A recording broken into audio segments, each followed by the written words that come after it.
Renato Freitas, bem-vindo aqui ao Fórum 11. Bom dia, Renato! Bom dia, Sinaia! Salve, salve, Dri! Firmeza, Renato? E aí, meu irmão? Rapaz, você fez uma bagunça lá na igreja. Explica isso para nós aí. Na verdade, eu acho até que a gente colocou as coisas numa certa ordem, sabe? Porque, veja bem, eu sou cristão, irmão. E o exemplo de Jesus é um exemplo de vida em abundância, de valorização da vida, de igualdade, uma radical igualdade entre seres humanos que não se conforma com a igualdade formal, e sim com a igualdade mais material de todas, que é aquela que nos liga pelo amor. Ame ao próximo como se o próximo fosse você mesmo. Eu acho que essa é uma sentença radical de igualdade. E a gente fez uma manifestação por conta da morte do Moise, do Durval, que foram mortos porque essa diferenciação, essa acepção de pessoas, infelizmente, justifica práticas racistas e genocidas historicamente no nosso país. Um morreu por conta de ser negro, de ser imigrante e por estar cobrando do seu patrão um dinheiro que lhe era devido. O outro apenas por representar o perigo do homem negro frente a um espelho, né? A um retrovisor, para um bolsonarista convicto, armamentista, sargento da Marinha. Então, a questão racial foi central nessas duas mortes. E nós sabemos que as vidas das pessoas no Brasil não têm o mesmo valor. A carne mais barata do mercado é a carne negra, seja no trabalho informal, no trabalho doméstico, no trabalho escravo, que ainda se encontra muito no país, no trabalho dentro dos presídios, nas vidas desperdiçadas dentro dos presídios e nas estatísticas da famosa guerra às drogas e tantas outras guerras que o Brasil promove contra seus próprios cidadãos. E a gente teve lá em frente a essa igreja, nesse dia 5 de fevereiro, às 5 horas, que só por coincidência foi no mesmo horário da missa, e estivemos na manifestação, e a manifestação estava transcorrendo da melhor forma. Estivemos na frente dessa igreja, porque é a igreja é do Rosário dos Homens Pretos. Uma igreja que foi construída no século XVIII, porque vigia o regime de escravidão, e as pessoas negras não podiam frequentar os lugares, nem as igrejas das pessoas brancas, e tiveram que construir ali a sua própria igreja, inclusive em cima de um cemitério de pessoas pretas. Então, é um santuário de almas, e também uma igreja negra que tem um enorme valor simbólico, religioso para a gente. E todas as manifestações negras normalmente são ali. E a gente estava ali. Ao final da missa, as pessoas saíam, tudo, e a gente continuou na manifestação tranquilo. E daí o padre também já saindo, sem a bata, sem as roupas dele, sem nada, né? Chegou ali na escadaria, e aí, o que está acontecendo aqui e tal, pá, né? E daí a galera falou que é a manifestação, né? Pelas vidas negras. Ah, mas não pode fazer manifestação em outro lugar? Por que tem que fazer manifestação aqui, na frente da igreja? Daí a galera ficou tipo. Essa é uma parte muito importante que o Renato está tocando, porque as pessoas não viram que o padre queria impedir a manifestação do lado de fora da igreja, tá? Tem um simbolismo, né? Exato. Ele queria impedir a manifestação de fora da igreja. Então, se pode dizer que a provocação, na verdade, partiu do padre. Com certeza, porque ele instituiu, ele criou ali um clima que daí acabou sendo um clima conflituoso. O que aconteceu? Centenas de pessoas pretas protestando pelas suas vidas, que todos sabem que no Brasil sempre está em risco apenas por ser negro, a sua vida, a sua liberdade, a sua honra, o seu caráter, o exercício pleno da sua cidadania, tudo está em risco, tudo está ameaçado só pelo fato de você ser negro. E as pessoas estavam lá num momento, pense no George Floyd da vida. O que os Estados Unidos e o movimento negro lá não fizeram por conta da morte de George Floyd? Aqui, a morte foi ainda mais brutal, a do Moise. E a do Durval ainda mais covarde. E mesmo assim, nós, em tese, segundo o pensamento de algumas pessoas, não poderíamos estar na igreja que construímos com as nossas mãos, para os nossos ancestrais, embaixo daqueles que eram, dos corpos que foram brutalmente torturados e mortos sob o regime da escravidão, o simbolismo que isso representa, e o padre, se não por vocação, ao menos por ofício, deveria ter um entendimento, uma empatia em relação à nossa causa e até acolher a nossa causa, que é de valorização da vida. Esse é o princípio cristão maior, vida e amor, né? Deus é vida, Deus é verdade, Deus é amor, enfim.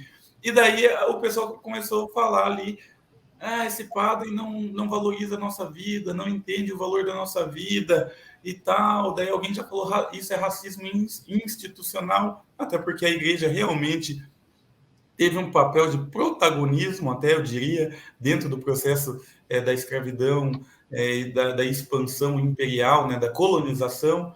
A igreja tinha uma bula que disse que os negros não tinham alma, então fez parte disso, né? Então o racismo institucional, que atinge todas as instituições, também atinge a igreja. E alguém falou, isso é racismo institucional, outro já chamou racista. E o padre, ao invés de contemporizar, ele fez assim, ó, tá filmado também, né? Ele começa, a galera fala racista, ele faz assim. Daí mais gente fala, ele faz assim, como... Nossa, e daí o pessoal fala, então, pelo jeito, a nossa vida não é valorizada dentro da igreja e só a vida de outros. E daí o pessoal fala, então vamos entrar dentro da igreja e cantar as nossas vozes, os nossos clamores, porque provavelmente as nossas dores não estão sendo ouvidas nem dentro e nem fora da igreja por quem está dentro dessa lógica, né, religiosa, que não consegue ter empatia pelo próximo. E assim fizemos, e durou cerca de 6 minutos, mais ou menos. A gente falou sobre valorização da vida, entoamos alguns cantos de capoeira, ou mesmo de música, valorizando a nossa cultura, valorizando a nossa vida, e saímos. Tanto que no mesmo dia a RPC, que estava cobrindo tudo, inclusive a parte da igreja, nem notificou, a Rede Globo daqui nem notificou a parte da igreja. Tinha 6 viaturas da Guarda Municipal na frente, nenhuma delas foi até lá, e falou, nenhum momento o padre falou, não entre. Nenhum momento o padre falou, saiam. Não tinha ninguém. Então não teve invasão, não atrapalhamos nenhuma missa, porque já não existia mais nenhuma missa. E só que a forma como foi notificado, não no mesmo dia, noticiado não no mesmo dia, mas no outro dia pelas forças da extrema direita aqui, MBL, um pessoal assim, nossa, YouTube. Eles entram em escolas, né? Renato, eu queria te perguntar uma coisa. Você já vem com um histórico de perseguição pela polícia, né? A polícia te prendendo sem razão. E aí você não acha que eles estão utilizando desse episódio para conseguir o que eles queriam, que é a sua cassação? Olha, é um processo de perseguição muito grande. Vale lembrar que eu já tive um processo de cassação. Então as pessoas podem muito bem dizer, tinha passagem.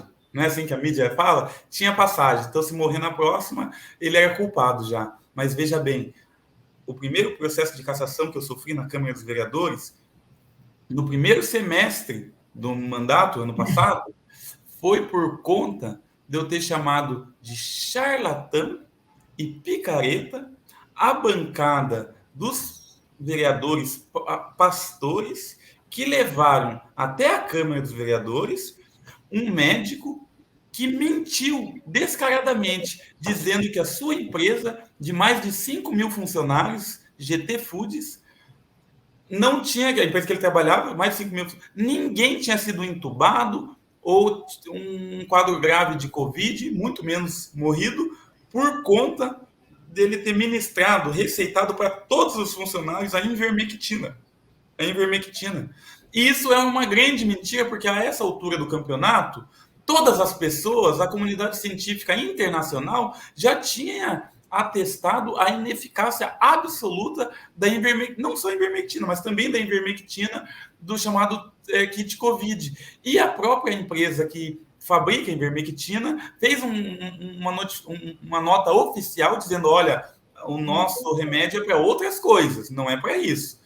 E mesmo assim, e daí a gente fez uma pesquisa e viu que pessoas da GT Foods morreram, ficaram entubadas, tiveram casos graves. A gente pensou, meu Deus, como que vereadores que deveriam estar comprometidos com a coisa pública e, sobretudo, com a vida das pessoas, e aí sim, vida das pessoas, tem coragem de vir aqui e instigar as pessoas a tomarem ivermectina e se expor ao risco do coronavírus em ônibus lotado, em ambiente de trabalho, sendo contra o lockdown, porque acham que já conseguiram uma solução mágica.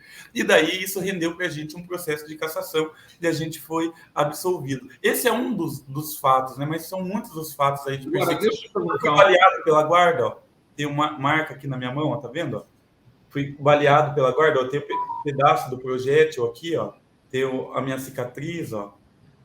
Fui baleado 3 vezes na mão, na barriga, nas costas, porque eu estava panfletando durante numa praça pública que estava lotada, e antes da epidemia do coronavírus, né, em 2018, durante a campanha, eu estava panfletando para mim mesmo, e no meio daquela multidão, a guarda municipal que entrou na praça para dispersar a multidão, viu em mim um jovem negro, em tese panfleteiro apenas, né, porque não era nem parlamentar e nem eles imaginavam que eu era o próprio candidato, viram em mim o bode expiatório perfeito para darem os tiros e dissolver a multidão. Recentemente, a Guarda Municipal fez a mesma coisa e matou um jovem com um tiro de calibre 12 nas costas, inclusive em frente a essa igreja que a gente está falando, no Centro Antigo, e que gerou várias manifestações e vai provavelmente gerar aí também o resultado da prisão aí desse guarda municipal. Mas o processo de perseguição é antigo já. O Renato, eu queria, antes de fazer a pergunta, dizer o seguinte, que eu conheço a Bíblia, né? E lá tem um episódio que Jesus entra na igreja. Eu fui pesquisar aqui, é de Mateus 21:12, né? Está lá na Bíblia.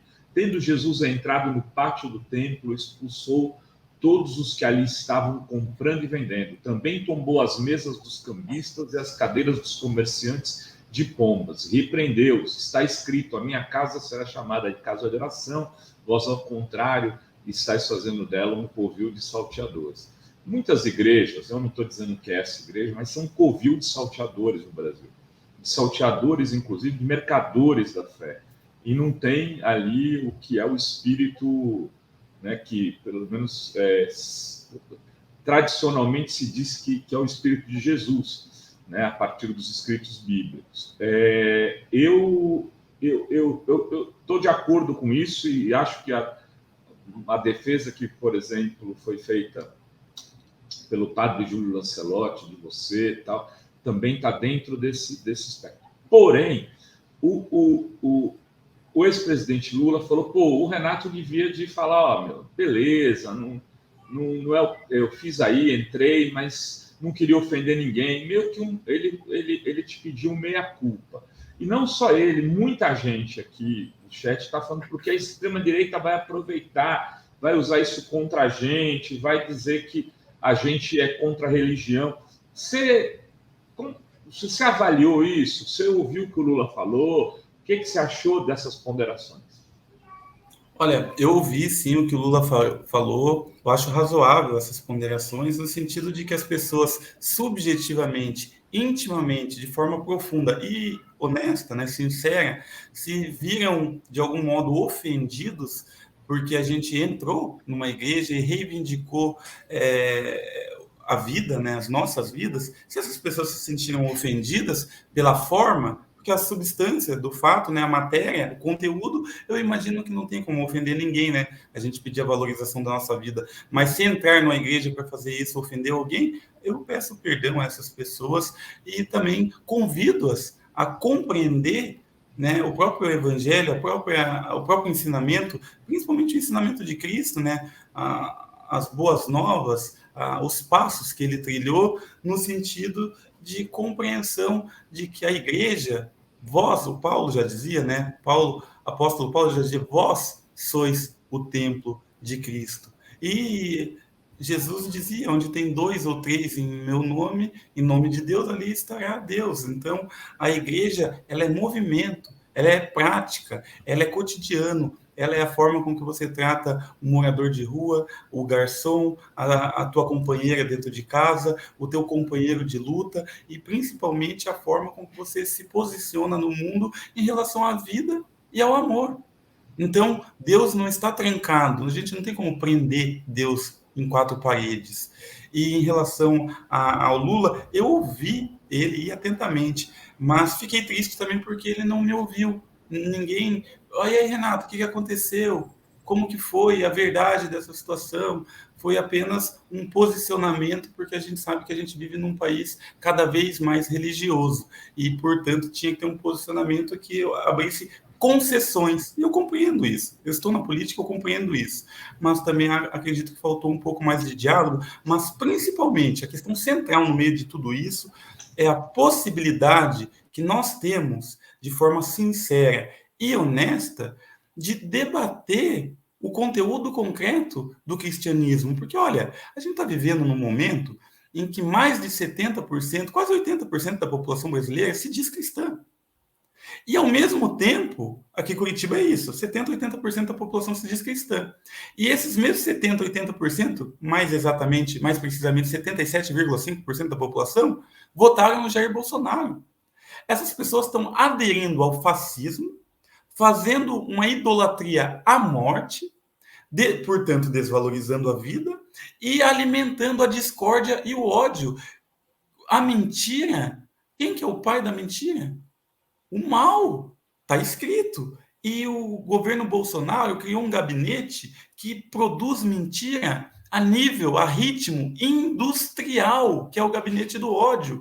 Essas coisas são incompatíveis. Nós não devemos abrir concessões para esse tipo de concepção religiosa que se utiliza de um verniz religioso para desferir violência, discórdia, mentira, preconceito, discriminação. Pelo contrário, a gente tem que, de forma sincera e honesta, enfrentar essa questão, discutir, apontar as contradições, para que num futuro próximo a gente tenha pessoas que tenham uma concepção e um debate um pouco mais qualificado do que representa, de fato, ser cristão. Nós vivemos em tempos que os próprios católicos, principalmente aqui em Curitiba, são contra o Papa. Olha que loucura! Isso sim tem que ser debatido. E isso é muito importante para a história da democracia do nosso país, já que as bancadas, hoje em dia, que mais têm peso são as bancadas evangélicas. Foram elas, e religiosas, de forma geral, foram elas que alçaram a figura que está aí, a presidência da República. Não se deve abrir concessões, se deve fazer um debate franco e honesto, até porque a maioria e a base dessa pirâmide religiosa são os trabalhadores, as trabalhadoras, o povo negro, indígena, e que sempre foi oprimido e que, portanto, professa essa religião, porque o cristianismo é a religião, e sempre foi, dos oprimidos e dos perseguidos. Quem não entendeu isso, não entendeu nada. E nós não devemos nos calar frente a isso. Pelo contrário. Como é que está a tua cassação, hein, Renato? Desculpa, eu ia perguntar isso, mas eu acho que tem uns superchats para Adri. Deixa eu dar uma lida aqui, olha só. Tem o Felipe Souza que diz: consignar na tela minha contribuição é obrigatória. Ou pelo menos não é uma pedrada. Olha só. Nem só de pedrada vive o homem. Tem aqui, ó, o Vanderlei Queiroz, meu camarada Renato, eu hoje turbinei o Change.org, queremos você na Câmara. Eles não passarão, nós passaríamos. Eu vou colocar aqui o abaixo-assinado em defesa do mandato do Renato. A gente coloca aqui no chat para todo mundo assinar. E tem também mais superchat aqui, só um minutinho que já vai aparecer para mim aqui. O Leonardo Branco diz: Renato, em uma live o presidente Lula foi contrário a esse ato, solicitando a você um pedido de desculpa, como você recebeu essa mensagem, falou com ele, o Renato já, de certa forma, respondeu aqui a questão do Rovai sobre o Lula. Zezito de Oliveira: já vivi experiência igual, mas com um festival musical, e como frequentávamos a igreja, foi mais fácil evitar o choque. Comentário do Zezito. E deixa eu ver se tem mais aqui. Pode mandar superchat, pode também ficar membro e membra aqui da TV Fórum, onde a gente traz aqui, fala daqui o outro lado das notícias aqui. Esse da Priscila Presoto, Renato, minha solidariedade, você chegou a ver? Não apareceu ainda aqui. Está lá para cima. Lá para cima. Então, está lido aqui o da Priscila, então, que E Virgílio Secom chegou agora. Ó. Sou de Curitiba e, na minha opinião, foi um ato equivocado entrar dentro da igreja. Na próxima vez, converse com a igreja antes, você verá que vai ser tudo diferente. Faltou planejamento e criatividade.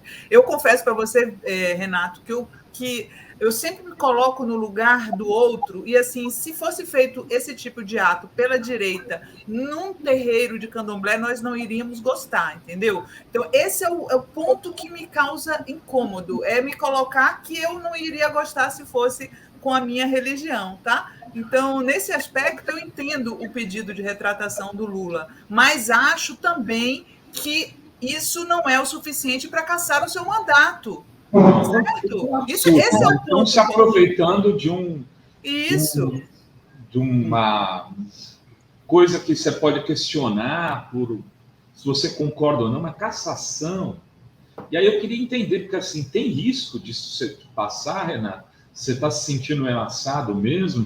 Eles articularam fortemente, não dá para ir conversar com um por um desses vereadores lá, cara, são todos colegas, né? Por mais que tenham diferenças políticas, vocês se encontram na Câmara, conversam, enfim. Uhum. Olha, três coisas, né, das falas. A da Sinara, eu acho uma fala importante, né? Porque eu acho que não há analogia aí, sabe, Sinara?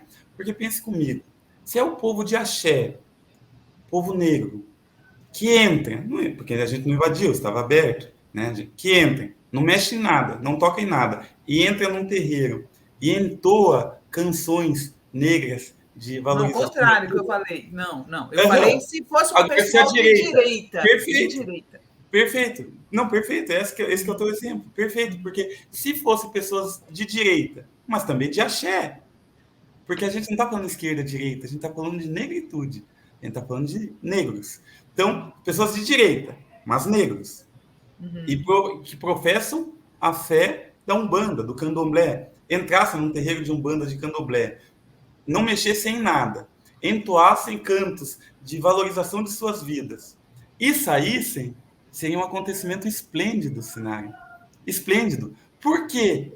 Que a presença negra é, de algum modo, hostilizada ou contraposta à imagem da igreja. Eu acho que essa premissa tem que estar errada, não pode estar certa. Até porque a gente professa a fé cristã, a maioria dos negros brasileiros são cristãos. Nós entramos numa igreja que é do nosso Deus, nos sentimos, portanto, acolhidos e confortáveis para gritar os nossos clamores. Não mexemos em nada e não interrompemos nenhuma missa. Portanto, eu acho que esse ponto tem que ser bem frisado. Segundo ponto, um rapaz aqui do chat falou, e eu achei brilhante, que é o melhor ponto, que é a definição de alteridade. Ele falou, imagine se fosse o oposto. Pessoas brancas se manifestando. Eu consegui imaginar isso já esses dias atrás. Eu fiquei sentado imaginando. Imagine uma igreja italiana, construída por imigrantes italianos, que muito sofreram por conta da imigração, das guerras, da fome, do trabalho. E lá dentro tem um padre negro, de dread, negro, um homem negro brasileiro. Padre, direcionando uma igreja italiana. Já por si só é estranho, né? Mas lá fora, lá dentro da igreja, cultuando, aproximadamente 10 pessoas também negras. Tiazinhas e tal, 10 pessoas negras, um padre negro. Uma igreja italiana, com bandeira italiana, com simbolismo italiano. E lá fora, 200 pessoas, entre elas 150 de descendência italiana e outras 50 de pessoas negras defendendo e compreendendo esse movimento, com placas, salvem as vidas italianas. Salvem as vidas dos imigrantes que tanto sofreram e agora são discriminados porque não podem entrar num shopping, porque são vistos como inimigos pela polícia, porque são humilhados, porque as oportunidades de emprego não nos são dadas e porque a gente foi relegado a nós, a favela, os córregos, as ruas de terra e a morte prematura. Por favor, salvem nós, italianos. E, de repente, o padre negro, após a missa, ir lá e falar, o que vocês estão fazendo aqui? Vocês não poderiam estar fazendo em outro lugar? O que está acontecendo? E daí as pessoas, nossa, você não tem empatia com nós, italianos? E diriam para eles, é verdade. Você, padre negro, está sendo racista. só porque você é negro, você não compreende a nossa dor de italiano. Você consegue imaginar o absurdo dessa cena? O absurdo, para nós, é o normal, porque o Brasil naturalizou todas as violências a ponto das pessoas dizerem, mas precisava? Quando é o George Floyd, as pessoas queimam carro, entram em instituições, qualquer uma das instituições, e enfrentam o Estado, daí é bonito, daí é legal porque é nos Estados Unidos. Quando é o negro brasileiro que de forma pacífica entra numa igreja, as pessoas, mas é ano eleitoral, mas pessoas brancas fazendo a régua e dizendo, será que é assim que vocês deveriam se comportar? Eu acho que existem formas mais racionais, mais polidas, as pessoas se dão ao luxo de ser sommelier dos nossos protestos, porque elas não sentem as nossas dores e não têm o nosso grau de urgência. Então, isso a gente normaliza, claro, mas isso é um absurdo. O Renato, você não falou da cassação. Deixa eu só ler mais uma rodada de superchats. Tem aqui o Júlio Nunes, Pingo, Piauí presente, e tem também mais outros que chegaram. Marilice Garotti, entendi a causa da perseguição. Você é brilhante e, portanto, incomoda. E tem também mais superchats aqui. Priscila Pressoto, tem tanto parlamentar que deveria ser caçado por coisas gravíssimas, sem demonizar Renato. E aí ela põe aqui outro superchat, acho engraçado alguns comentários demonizando o Renato, como são santinhos. Não, o Aécio não foi caçado, gente. Foi pego com 2 milhões. E o próprio Renato colocou um card no Twitter falando que já teve gente acusada de estupro, rachadinha, peculato, compra de voto, assédio sexual, racismo, entre outras, funcionário fantasma, entre outras coisas. E todos, teve gente que saiu presa. Por exemplo, a Cátia dos Animais, ela saiu presa de dentro da Câmara, porque além de rachadinha, o marido dela é da Guarda Municipal e ele era da base do prefeito, ocupava um posto de chefia e de controle das câmeras e utilizava isso a serviço próprio, não só para controlar ela, como os negócios obscuros aí que eles tinham pela cidade, ilícitos. E ela foi presa pelo GAECO, dentro da Câmara. Agora me pergunta se a Câmara e o Conselho de Ética caçou ela? Então, esse é o nível da perseguição que a gente está recebendo. É absurdo. Mas, vem cá, você não respondeu ainda. Há risco real e concreto disso acontecer? Olha, Renato, meu xará, o que se diz dentro da Câmara dos Vereadores é que eu já estou cassado, né? Os vereadores há muito tempo queriam me cassar. Eu entrei num conflito com o prefeito Rafael Greca, já nos primeiros meses de atuação, por conta de um projeto do prefeito que era para proibir que se desse comida para a população em situação de rua, para morador de rua na cidade, sob pena de multa de R$550. E a gente fez uma série de vídeos, expomos isso, ganhou uma relevância nacional, e isso daí fez com que ele virasse as suas armas contra mim. Um outro projeto nosso, que a gente faz a denúncia da violência, do higienismo e do racismo das forças de segurança pública no Paraná e em Curitiba, e a gente fez um projeto para as câmeras corporais, para bodycam que fala, né? Que está sendo aplicado com muito êxito em vários estados do país e países no mundo também, né? E isso daí gerou também um conflito muito grande com o prefeito, que não gostaria, porque as forças de segurança têm uma reação, enfim, não ficam confortáveis com a fiscalização dos seus trabalhos, porque impera uma lei que é a lei do mais forte. No Brasil, a gente sabe muito bem disso. E esses são alguns... e a outra coisa, talvez o maior conflito que eu tive com ele na Câmara dos Vereadores, com os representantes do prefeito na Câmara, foram os projetos que o prefeito mandou durante a pandemia, doando uma quantia de R$800 milhões para os empresários de transporte de Curitiba, que é um monopólio da família Gulim, que sozinha tem mais de 70% da frota do transporte público desde a década de 50. E, inclusive, foram processados, julgados e condenados por licitação fraudulenta, formação de quadrilha, lavagem de dinheiro e etc. Depois recorreram até prescrever.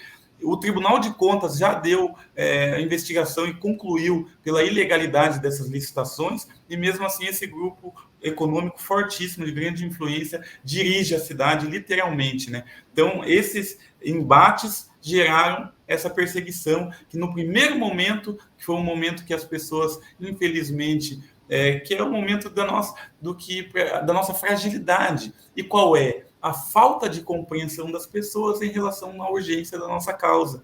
Nós, negros, ainda falamos sozinhos nesse país. Nós não somos senadores, nós não somos presidente, nós não somos os presidentes do partido, nem estadual, nem municipal, nem federal. Nós ainda somos, para eles, figurantes desse jogo político, mas aos poucos nós vamos entrando. Conforme a gente vai entrando, a gente vai gerando esses choques e essa incompreensão por parte de quem está acomodado no poder. E nós estamos incomodados pelo poder, porque o poder representou sempre para a gente a desvalorização da nossa vida. Muito bem. Terrível, né?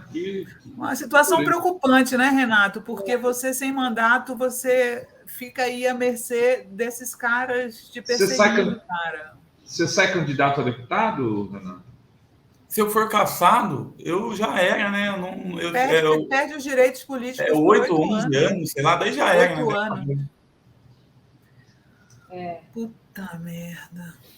Olha só, deixa eu ler só mais uma rodada agora, aqui. Você pode reverter a cassação na justiça, né? É a nossa briga, vai ser até o final a nossa briga. Isso é um absurdo. A gente vai mostrar a política de precedentes, né, dos causos daquela Câmara dos Vereadores, e vai mostrar porque ninguém nunca foi cassado, porque eu vou inaugurar a cassação por causa de um decoro.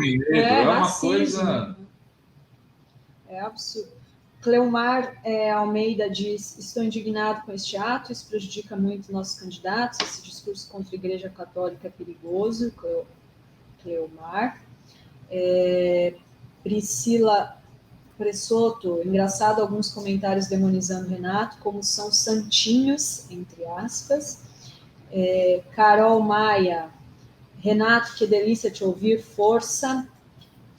Ver Renato é brilhante, diz a Nádia Gomes, nossa membra aqui. Deixa eu pegar aqui, tem mais Deuclécia. A Carol Fernandes fala aqui, ó: Renato, faz o seguinte, renuncia antes que cassem seu mandato e se lança candidato a deputado estadual. Você fará diferença no parlamento. Faz isso, Renato. Depois que você é citado, não tem mais como renunciar. A Nádia Prado Gomes: tem câmera dentro da igreja, só ver. Todo o apoio ao vereador Renato Freitas. Deputado Renato Freitas, parabéns pela sua luta e causa por nós, o povo negro. Você é um político brilhante. Deuclécia Regina. Tem mais algum, Dri? Se não, o Miro já está por aqui. Tem o Deise Azevedo. Só quem é negro entende que a nós não é dado o direito de errar. Força, Renato. Muito triste, Renato. Olha, o Renato, eu considero o Renato um dos jovens brilhantes da nova geração de esquerda. Lamento muito que isso esteja acontecendo. E, gente, por mais que a gente divirja da ação deles, nunca isso seria motivo para cassação. O filho do Bolsonaro anda com uma camiseta Viva, Ustra Vive dentro do Congresso. Isso pode. Bolsonaro votou homenageando o Ustra, né? Um torturador condenado, enfim. Quando que vai ser essa votação, Renato? Porque os advogados não estão entrando para impedir a votação? Não, mas é uma boa, hein? Igual que você falou, já é uma boa, com uma ilegalidade tão manifesta, tão gritante, que talvez pudesse ter uma medida jurídica anterior a isso tudo. Porque lá dentro... lá dentro é tudo político. E como é tudo político e o prefeito tem a base na mão dele, né? A Câmara nas mãos. Porque o voto popular não pode ser cassado com uma arbitrariedade. Você foi eleito por um segmento da população. É óbvio que isso dá pano para manga, mas tem que impedir que exista a votação. Para não esperar, para depois você ficar sem mandato, não. Tem que fala com o Marco Aurélio Carvalho do Prerrogativas. sabe? Procura o doutor Pedro Serrano, enfim, Lênio Streck. Acho que tem muita gente aí que tem que ser mobilizada nesse momento para impedir que o Renato vá à cassação, Renato. Se você precisar desses contatos, fale com a gente está à disposição aqui para te passar e pedir para que essas pessoas construam uma solidariedade, né, para impedir que um jovem negro de periferia, né, que já foi baleado pela polícia, que é perseguido, seja caçado por uma coisa, um limite. Você pode discordar mas, é bizarro que isso leve a um ato extremo. Vai lá, toma uma cerveja, resolve isso, padre, toma um vinho com o Renato e fala que você é contra a cassação. Para de maluquice, padre. Porque também o padre pode defender o Renato, não é? Claro. Se o padre falar que ele é contra a cassação, isso vai criar um fato político, né? Que o Papa Francisco seja mobilizado e diga que isso é um absurdo. Renato, obrigado aí. Obrigada, Renato. Renato, boa sorte, tudo de bom, querido. Precisando, conta com a gente aqui, viu?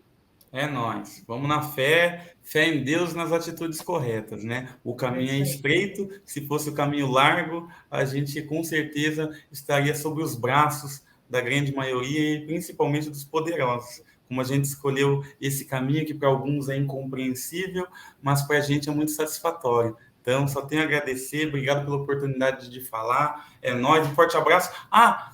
Sigam nós lá na rede lá para dar uma força. Hoje vai ter uma plenária para discutir as estratégias e tal. Renato Freitas, vereador, lá no... Então, minhas propostas para a plenária.